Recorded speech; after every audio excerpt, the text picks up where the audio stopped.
The air in the assembly hall was thick with the scent of wilting flowers and desperation. Gas lamps hissed, casting a jaundiced glow on the gilded chairs and the row of veiled women who sat upon them, their spines as rigid as the chairbacks. Whispers slithered through the room. The currency of this cruel market, rumors of dowries squandered, reputations ruined, families brought to the brink. This was not a ballroom, it was a salvage yard for the aristocracy, a place where inconvenient daughters were quietly traded to settle unseemly debts. Eleanor Vance sat at the very end of the line, the final lot of the evening. Her veil of plain muslin was the thickest in the room, a mercy that hid not her face, but the hollow shame in her eyes. She was described by the unctuous auctioneer as a young woman of sound health and modest accomplishment, burdened, alas, by circumstance. Burdened was a gentle word for it. Sold was the truer one. The bidding had been listless. A few country squires, a widower with a pack of unruly children. The offers were insults, barely enough to cover the cost of the chair she occupied. Eleanora kept her hands laced in the lap of her grey wool dress, the only one she owned that wasn't patched, and focused on the rhythmic pattern of her own breathing. In, out, a small, controllable thing in a world that had spun utterly out of her control. Then a hush fell over the room, a silence so abrupt it felt like a physical blow. The air grew cold. A man had entered from a side door, a figure of stark black against the gaudy gold leaf of the hall. He was tall, his presence a void into which all the room's noise and light seemed to be drawn. Alistair, the Duke of Blackwood, the ruthless Duke, a man whose name was a ghost story told to frighten profligate lords. He was a recluse, a creature of rumour. They said he had a face scarred by some terrible fire, that his heart was a lump of cold iron, that he had driven his first wife to an early grave with his cruelty. He moved to the front of the room, his boots making no sound on the thick carpet. He did not take a seat. He simply stood, his gaze sweeping once over the line of veiled figures. The auctioneer, sweating now, began to stammer, to represent the earlier lots. The Duke raised a single, gloved hand, and the man's voice died in his throat. His gaze, dark and unreadable, settled on the end of the line. On her. Eleanora's breath caught. She could feel his eyes on her, a physical pressure against the thin fabric of her veil. He was not looking at her as the others had, with the appraising glance of a farmer at a stock show. It was something else, an assessment, a calculation. For a long stretched moment, the only sound was the frantic beat of her own heart against her ribs. Then the Duke pointed. One sharp, decisive gesture. It was not a bid, it was a claim. The auctioneer gaped. "Your Grace, for the last lot, for Miss Vance." The Duke gave a curt nod. "Her family's entire debt, paid in full. Have the papers drawn." The sum he named was staggering, enough to buy a dozen brides with titles and fortunes intact. A collective gasp rippled through the hall. He had not bought a wife. He had bought a dynasty's ruin. Servants scurried, papers were produced, a pen scratched. It was done.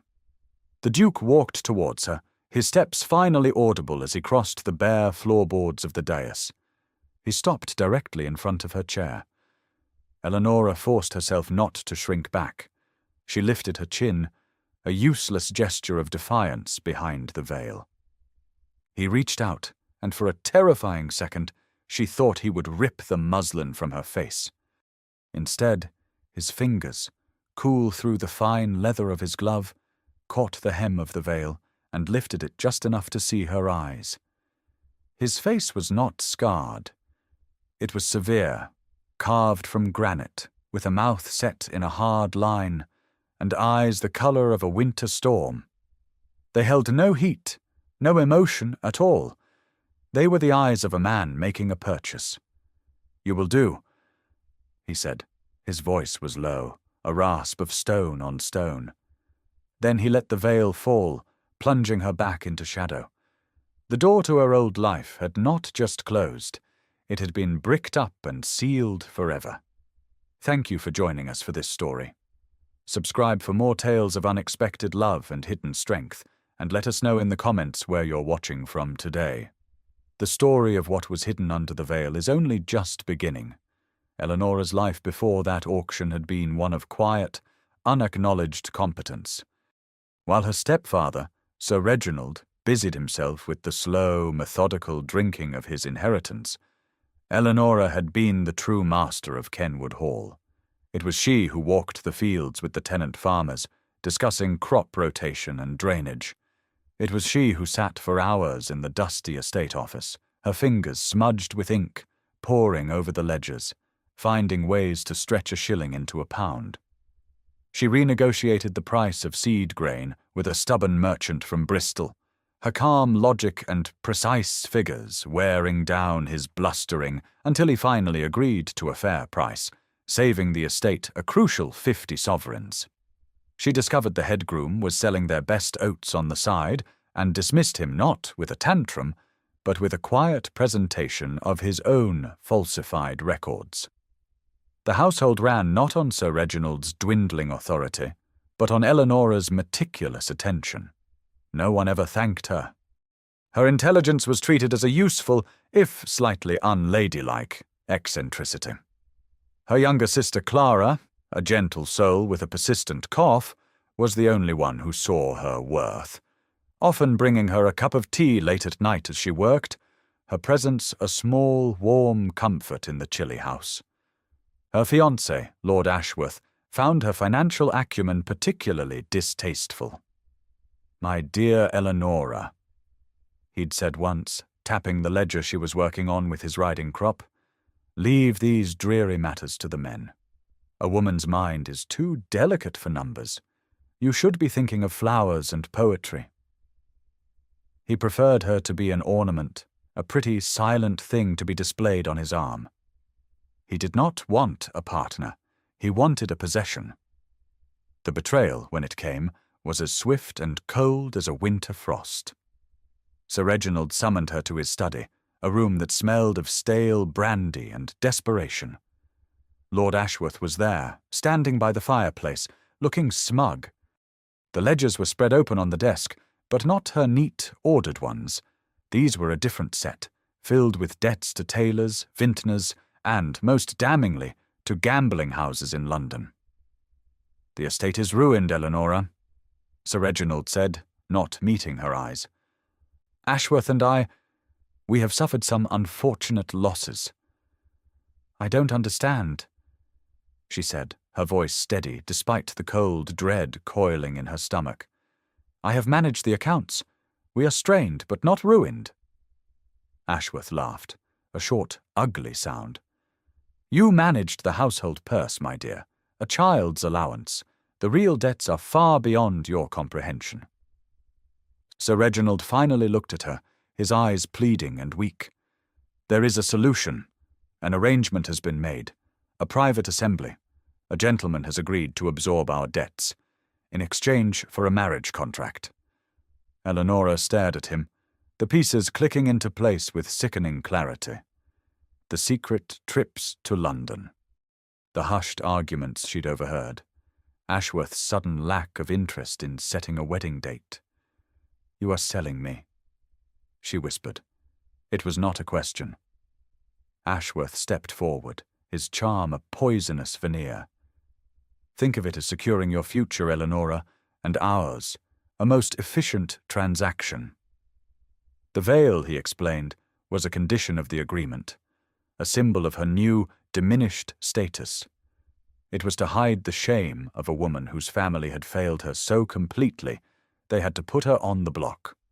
She was no longer Eleanora Vance, a woman of skill and sense. She was a debt to be paid and forgotten. The carriage ride to Blackwood Manor was conducted in a dense, oppressive silence. The Duke sat opposite her, a statue carved from shadow, his gaze fixed on the grey, rain-lashed landscape rushing past the window. He did not speak a single word. Eleanora, for her part, had nothing to say. Her mind was a fortress under siege, and silence was her only defense.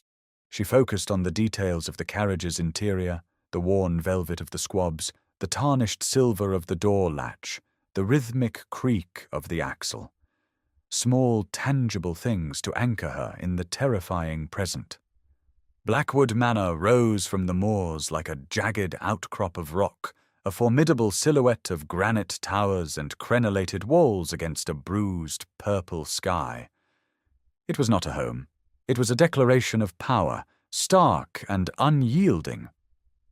The carriage wheels crunched on a gravel drive that was immaculately raked, and the massive oak doors swung open before the footman could even dismount.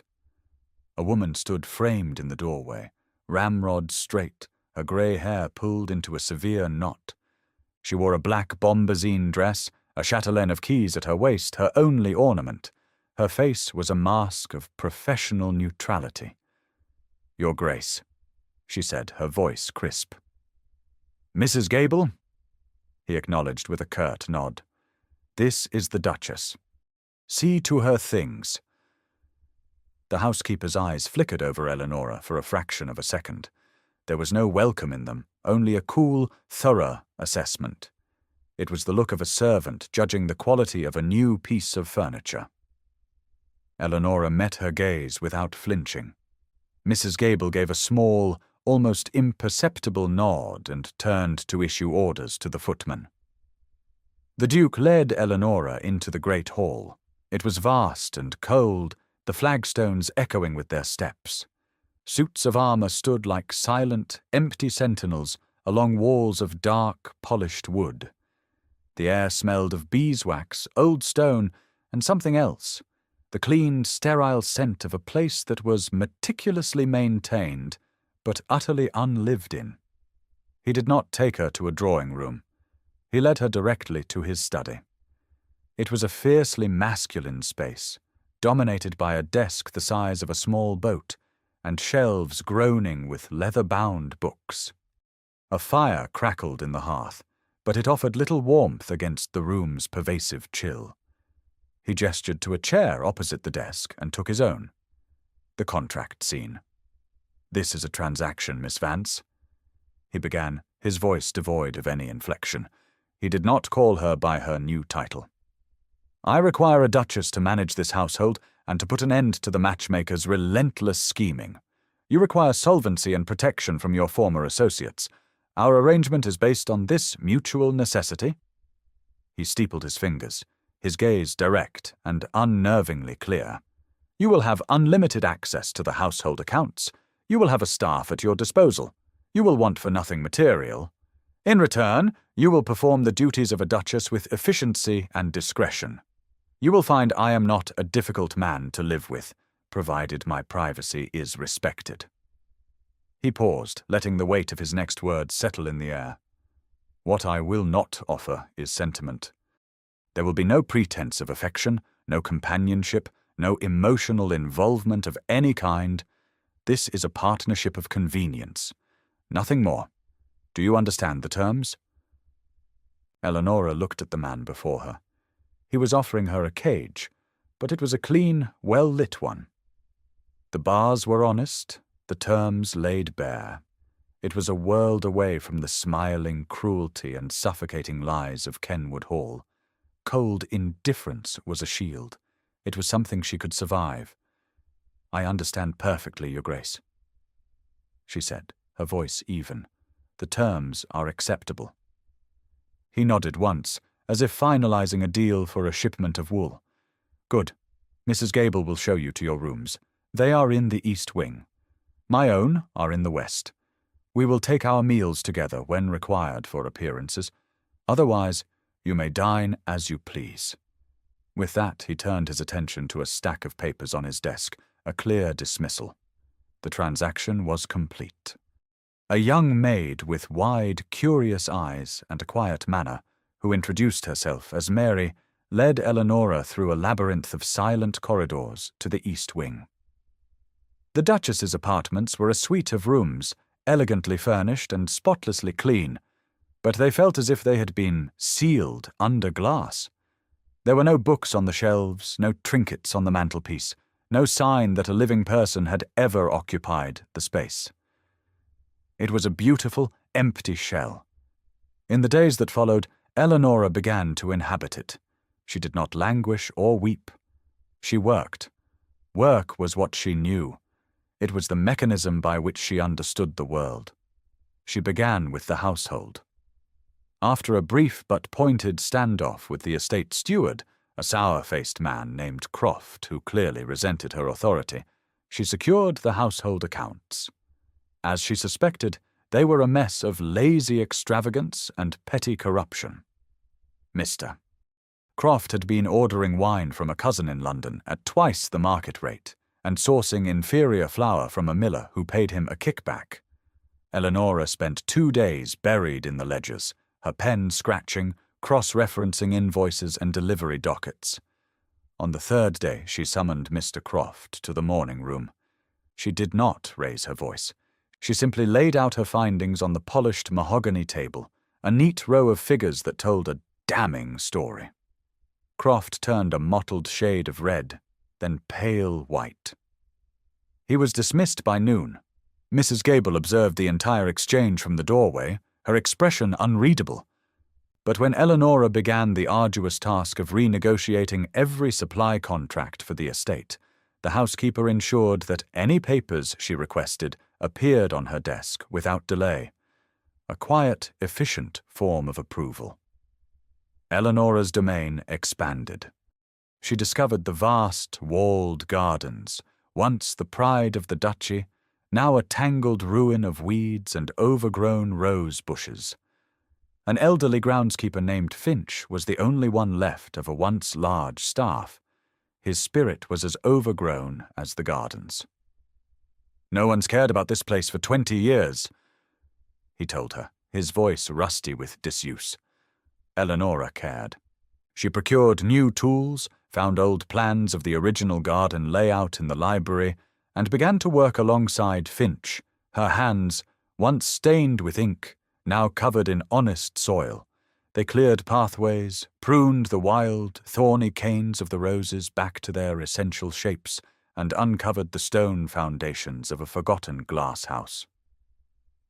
The Duke watched. She would feel his presence, a subtle shift in the atmosphere, and look up to see him standing at his study window, or at the far end of a long gallery, observing her. He never approached, he never spoke, but his gaze was a constant, silent wait. Their interactions were brief, transactional. A nod in a hallway. A formally polite, good evening across the dinner table on the one night a week they dined together. Yet small things began to accumulate. One evening she fell asleep in the library, exhausted, her head pillowed on a thick volume of agricultural theory. She awoke with a start in the cold pre-dawn light to find a heavy woolen blanket draped over her shoulders.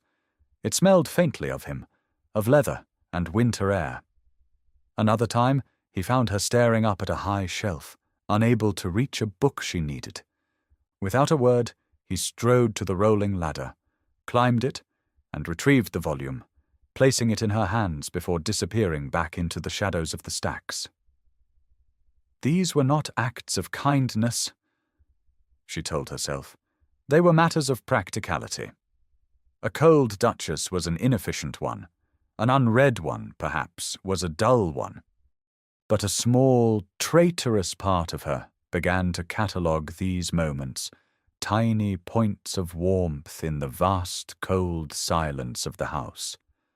The staff's attitude shifted from suspicion to a cautious, then solid, respect. They saw a woman who worked harder than any of them, who knew the price of barley, who wasn't afraid to get her hands dirty. They began to call her Her Grace, not as a title, but as a statement of fact. Blackwood Manor was still a fortress, but within its walls, a quiet, steady rhythm was beginning to beat, and Eleonora was the one setting the pace. To fully understand the estate's long-term holdings, Eleonora needed access to the ducal archives, a collection of deeds, maps, and contracts stretching back centuries. She expected resistance when she asked the Duke, but he simply handed her a heavy, ornate iron key. "The records room is at the top of the North Tower," he said. "It has not been opened in my lifetime. Be careful of dust." The North Tower was part of a wing that had been closed off for decades. A thick layer of grey dust coated everything, and the air was stale and dead. The records room itself was a circular chamber, its walls lined with oak cabinets and rolled parchment. It was a historian's dream and a housekeeper's nightmare. For days, Eleonora worked in the tower, methodically cataloguing and cleaning. She wore one of Mary's old aprons over her dress and tied a scarf over her hair. It was painstaking work, but it was deeply satisfying. She was bringing order to chaos, light to a place of darkness. It felt like a metaphor for her entire existence at Blackwood. It was behind a cabinet of rolled survey maps from the previous century that she found it. Not a box, but a small hidden safe, built into the stonework of the wall. It was a model she recognized, one prized for its intricate lock. As a lonely child, she had been taught the delicate art of picking locks by a visiting Swiss tutor, a man who believed a woman should be prepared for any eventuality. Her fingers, deft and patient, worked the pins with a fine metal probe from her sewing kit. After 10 tense minutes, she heard a soft, satisfying click. The heavy iron door swung open. Inside, there was not gold or jewels, but a slim portfolio of documents tied with a black ribbon. Her hands trembled slightly as she lifted it out. The papers were not ducal business. They were letters, correspondence between the previous Duke of Blackwood, Alistair's father, and a dozen other men. Men who had borrowed from him, who had begged for extensions, who had defaulted on their loans. And near the bottom of the stack, she found the familiar, looping script of her stepfather, Sir Reginald Vance. A series of increasingly desperate letters, followed by promissory notes, each for a larger and more ruinous sum. The final document was not a letter. It was a deed of transfer, signed by the old Duke, assigning the entirety of Sir Reginald's debt to his son and heir, Alistair. The date on the document was just 6 months ago. A cold wave washed over her, so intense it made her dizzy. This was no coincidence. The Duke had not simply stumbled upon her at an auction. He was the primary creditor. He had held the power to ruin her stepfather all along. The auction, her sale, the crushing weight of that debt, it had all been a game of his devising.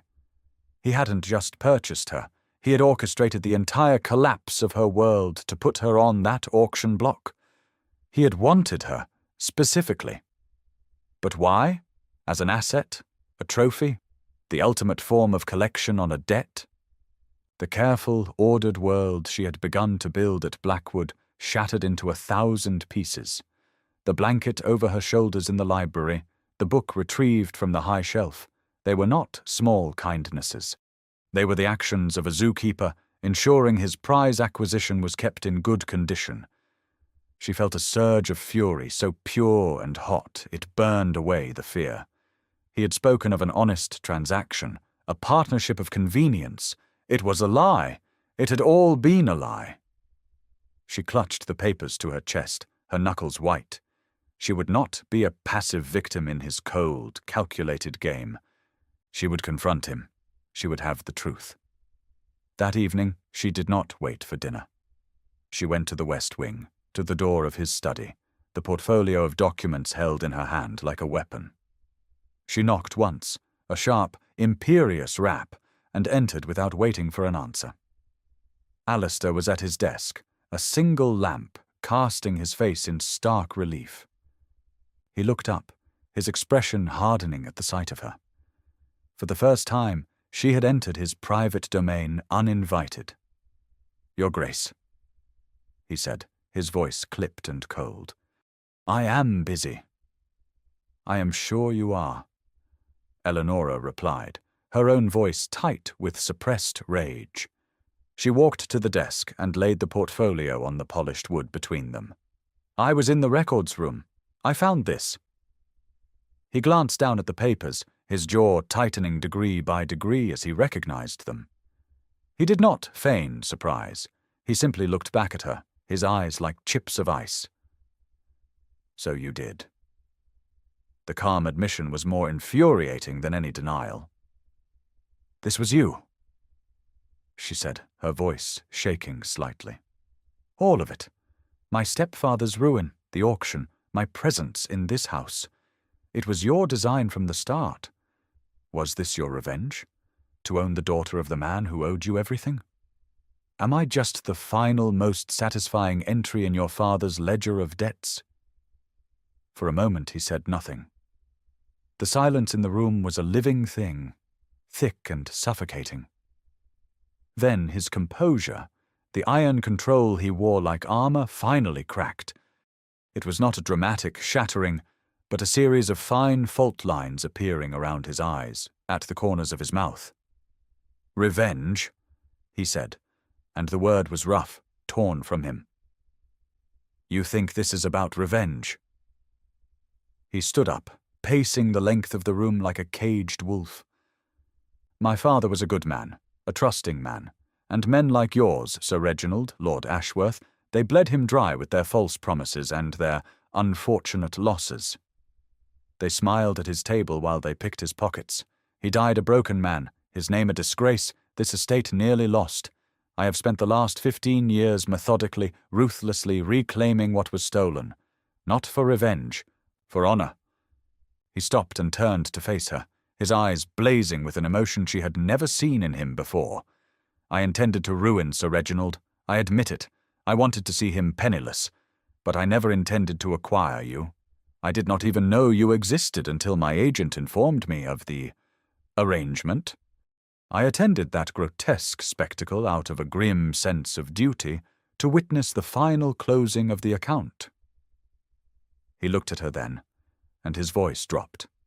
And then I saw you, sitting there behind that veil, with more dignity in your straight spine than all the preening peacocks in that room combined. And I heard what they said about you, that you were competent, that you understood accounts. And I realized I had a choice. I could complete my father's work with simple financial ruin, or I could salvage something of value from the wreckage. It was the most he had ever said to her, a clumsy, raw, brutally honest confession. It was not an apology, but it was a truth. Before Eleonora could process it, before the fragile, terrifying possibility of believing him could take root, the study door opened. The butler stood there, his face pale. Your Grace, I apologize for the intrusion, but there is a gentleman in the drawing-room, a Lord Ashworth. He insists on seeing his fiancée. The name landed in the charged atmosphere of the room like a lit match. The past had not been buried. It had come knocking at the front door. Lord Ashworth was standing by the drawing-room fireplace, one hand resting proprietorially on the marble mantelpiece, as if he already owned the place.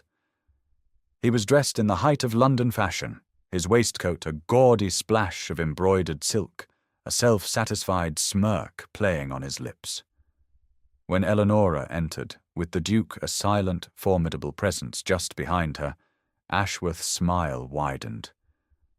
Eleonora, my dear, I have come to rescue you from this unfortunate situation.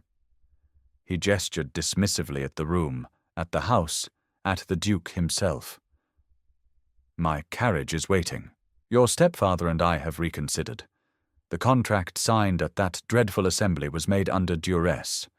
It is entirely invalid. You will, of course, be returning with me. He spoke as if she were a misplaced parcel to be reclaimed. He did not look at the Duke, a deliberate and calculated insult.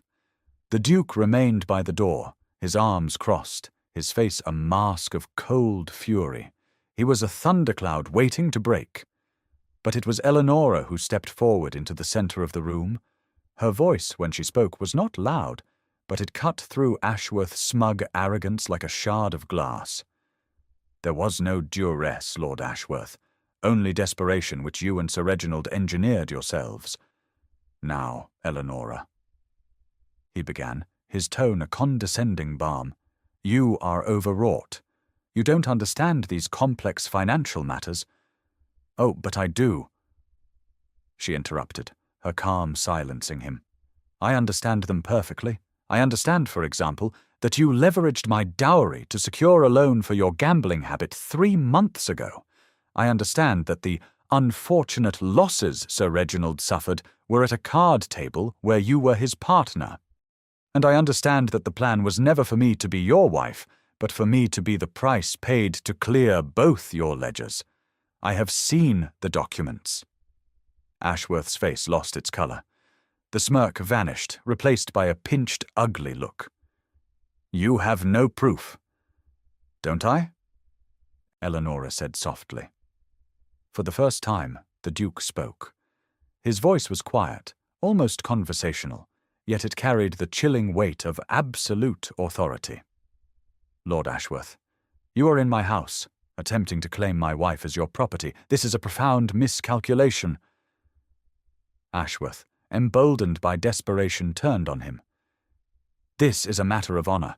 She was promised to me. I will not have my name dragged through the mud by this recluse and his purchased bride. I will tell all of London what happened here. Her reputation, and yours, will be in tatters. The Duke took a slow step into the room. He did not raise his voice. He did not move quickly. But the menace radiating from him was palpable. You will leave my house now, he said, the words spaced for emphasis. And if you ever speak my wife's name in public again, you will find that my memory for debts is very, very long, and unlike my father, I do not offer extensions. The threat was unmistakable. Ashworth was a man built on credit and reputation. The Duke could destroy both with a word. He stared at the Duke, then at Eleonora, his face a mask of pure hatred.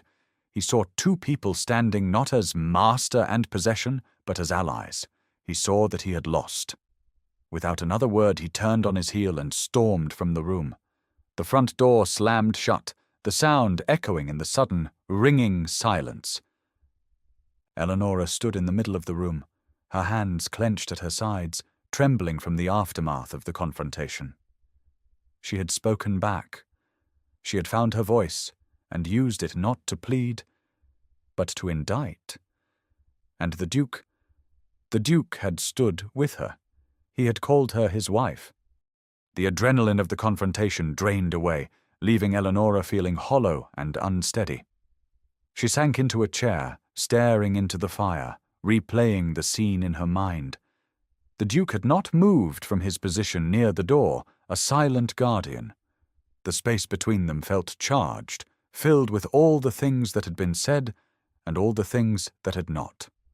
Finally he moved, crossing the room to stand behind her chair. His presence was a solid, comforting weight in the quiet room. He will not bother you again, he said. It was a statement of fact, a promise. She turned her head to look up at him, the firelight flickering across the hard planes of his face, softening them. Why did you do that? She asked, her voice barely a whisper. Why did you defend me? He looked down at her, and in his eyes she saw not the cold calculation of a businessman, but something vulnerable, something raw and unguarded. The storm had broken. When I returned to this house after my father's death, he said, his voice low and rough, it was an empty shell, a monument to his failure. I filled it with order, with silence. I made it a fortress to keep the world out, to keep memory out. He paused, and his gaze swept around the room, as if seeing it for the first time. I did not expect anyone to ever breach the walls, but you did. He looked back at her, and the intensity in his eyes held her captive. You came into this silent, ordered place, and you filled it with purpose, with life. You argued with stewards and negotiated with merchants. You brought the gardens back from the dead. You fell asleep over books in the library. This house was a fortress. He repeated, the words imbued with a sense of wonder. And you have made it a home. I did not anticipate that. He reached out then, his movement slow, hesitant, as if he were unsure of his own actions. His fingers, no longer gloved, gently cupped her jaw, his thumb stroking her cheek. It was the first time they had touched with anything other than formality or accident. His skin was warm, his touch surprisingly gentle. The simple contact was more devastating than any declaration, a current of heat that spread through her entire body. All the walls she had built around her own heart, all the defenses she had learned through years of betrayal, crumbled to dust in that single, tender moment. Eleonora, he said. He did not say, my Duchess or my wife. He said her name, just her name. And it was a question and an answer all at once. The contract, with its cold, sterile terms, had been incinerated in the heat of that one word, that one touch.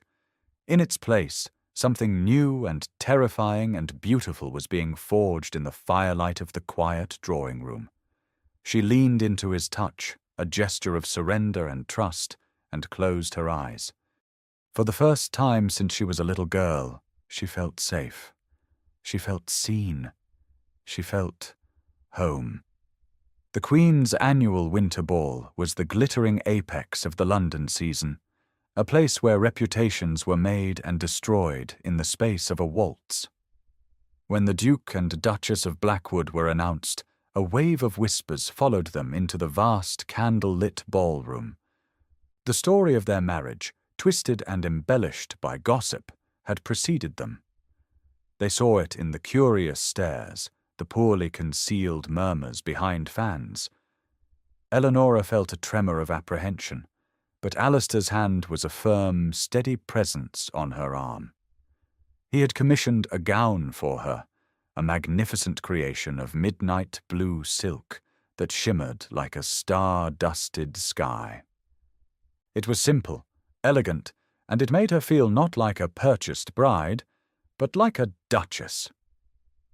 They moved through the crowd with a quiet dignity that dared anyone to challenge them. But Lord Ashworth was not a man to accept defeat gracefully. He was there, of course, moving from group to group, his face a mask of false concern, planting seeds of poison. Eleonora could feel the atmosphere shift, the stares becoming more pointed, edged with pity and scorn. During a lull in the music, as Alistair was engaged in a brief, necessary conversation with a government minister, Ashworth saw his chance. He cornered Eleonora near a colonnade draped with winter ivy. "You look well, Eleonora," he said, his smile thin and cruel. "Though I confess I fear for you. The Duke is not a man known for his kindness. If you ever need a friend, an escape—" It was his final, desperate gambit, to paint her as a victim, a prisoner, and himself as her would-be saviour. Before Eleonora could deliver the scathing reply that was forming on her lips, Alistair was there. He had not been merely conversing.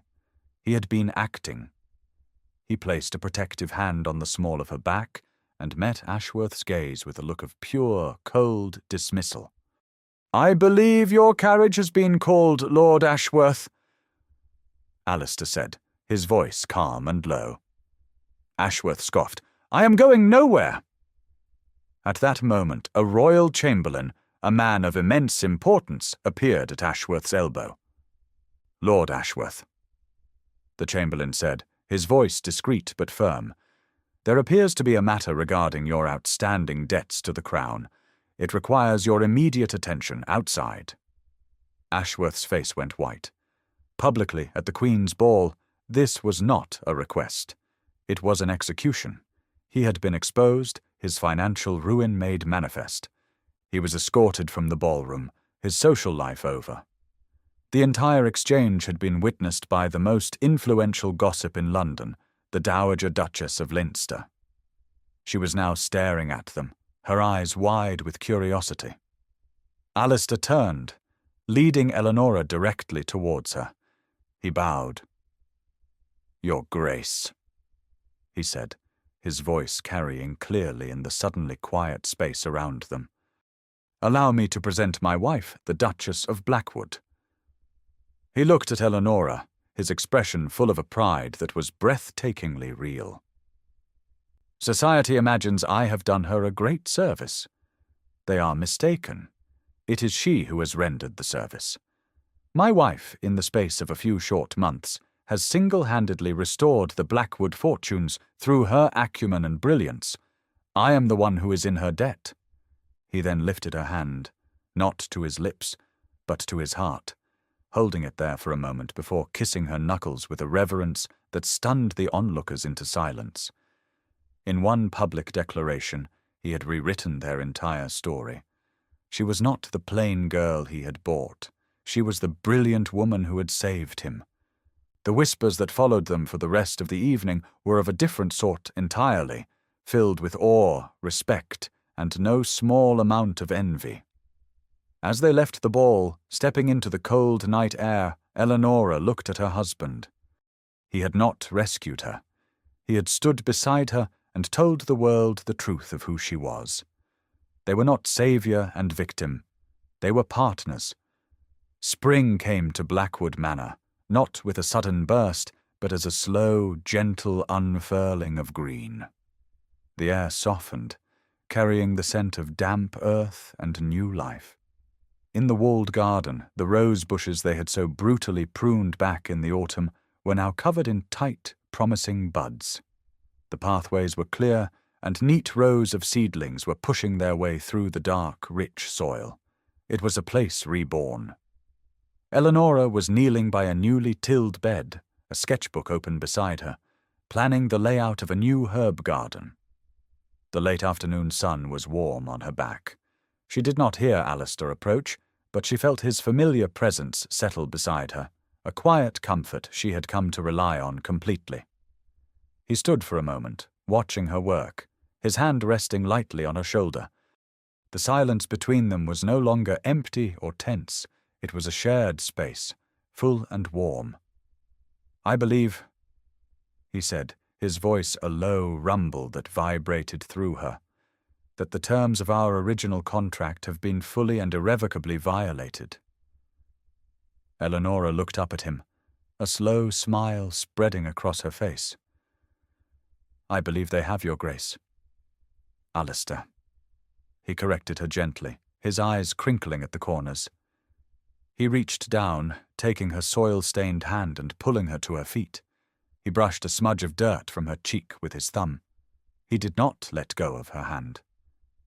"The contract stated that I would offer no sentiment." "I recall," she murmured.